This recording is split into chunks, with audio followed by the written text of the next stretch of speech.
পোনপ্ৰথমে বালিচাং আৰক্ষী চকীৰ মাননীয় ভাৰপ্ৰাপ্ত আৰক্ষী বিষয়াক আন্তৰিক ধন্যবাদ জ্ঞাপন কৰিছোঁ যে এই অঞ্চলৰ যি সুৰামুক্ত যি নিচামুক্ত যি অসমৰ কথা কৈ থকা হৈছে সেই গোটেই ব্যৱস্থাৱলীৰ ক্ষেত্ৰত আৰক্ষী বিভাগে যি ধৰণৰ ব্যৱস্থা গ্ৰহণ কৰে বালিচাং আৰক্ষী বিষয়াই যি ধৰণে ব্যৱস্থা গ্ৰহণ কৰিলে এই ভাং জব্দ কৰাৰ ক্ষেত্ৰত পোনপ্ৰথমে আমাৰ তৰফৰ পৰা আন্তৰিক তেওঁলৈ ধন্যবাদ জ্ঞাপন কৰিছোঁ। আৰু ইয়াৰ লগে লগে এটা কথা ক'ব লাগিব যে যি ধৰণে যি নৱপ্ৰজন্মৰ মাজত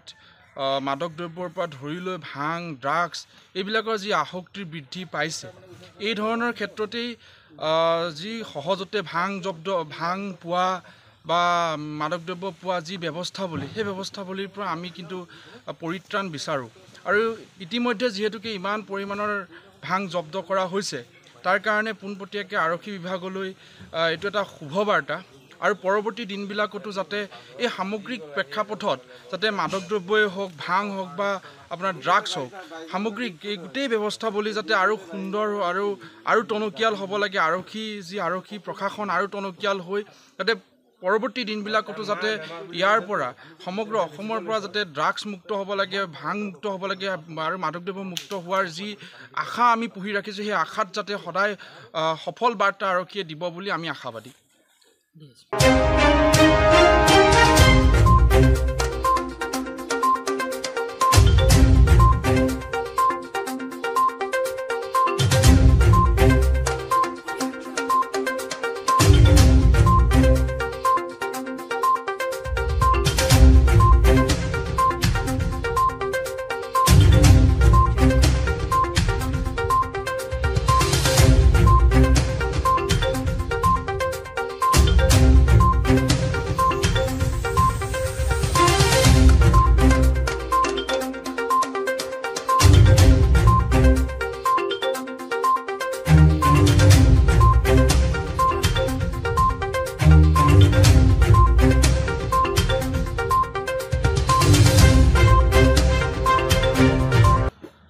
পোনপ্ৰথমে বালিচাং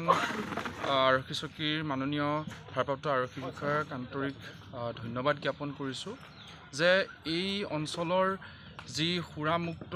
যি নিচামুক্ত যি অসমৰ কথা কৈ থকা হৈছে সেই গোটেই ব্যৱস্থাৱলীৰ ক্ষেত্ৰত আৰক্ষী বিভাগে যি ধৰণৰ ব্যৱস্থা গ্ৰহণ কৰে বালিচাং আৰক্ষী বিষয়াই যি ধৰণে ব্যৱস্থা গ্ৰহণ কৰিলে এই ভাং জব্দ কৰাৰ ক্ষেত্ৰত পোনপ্ৰথমে আমাৰ তৰফৰ পৰা আন্তৰিক তেওঁলৈ ধন্যবাদ জ্ঞাপন কৰিছোঁ। আৰু ইয়াৰ লগে লগে এটা কথা ক'ব লাগিব যে যি ধৰণে যি নৱপ্ৰজন্মৰ মাজত মাদক দ্ৰব্যৰ পৰা ধৰি লৈ ভাং ড্ৰাগছ এইবিলাকৰ যি আসক্তিৰ বৃদ্ধি পাইছে এই ধৰণৰ ক্ষেত্ৰতেই যি সহজতে ভাং পোৱা বা মাদক দ্ৰব্য পোৱা যি ব্যৱস্থাৱলী সেই ব্যৱস্থাৱলীৰ পৰা আমি কিন্তু পৰিত্ৰাণ বিচাৰোঁ। আৰু ইতিমধ্যে যিহেতুকে ইমান পৰিমাণৰ ভাং জব্দ কৰা হৈছে তাৰ কাৰণে পোনপটীয়াকৈ আৰক্ষী বিভাগলৈ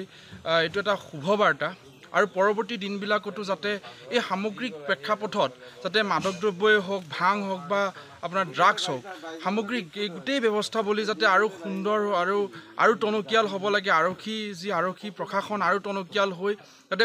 পৰৱৰ্তী দিনবিলাকতো যাতে ইয়াৰ পৰা সমগ্ৰ অসমৰ পৰা যাতে ড্ৰাগছ মুক্ত হ'ব লাগে, ভাং মুক্ত হ'ব লাগে আৰু মাদক দ্ৰব্য মুক্ত হোৱাৰ যি আশা আমি পুহি ৰাখিছোঁ সেই আশাত যাতে সদায় সফল বাৰ্তা আৰক্ষীয়ে দিব বুলি আমি আশাবাদী।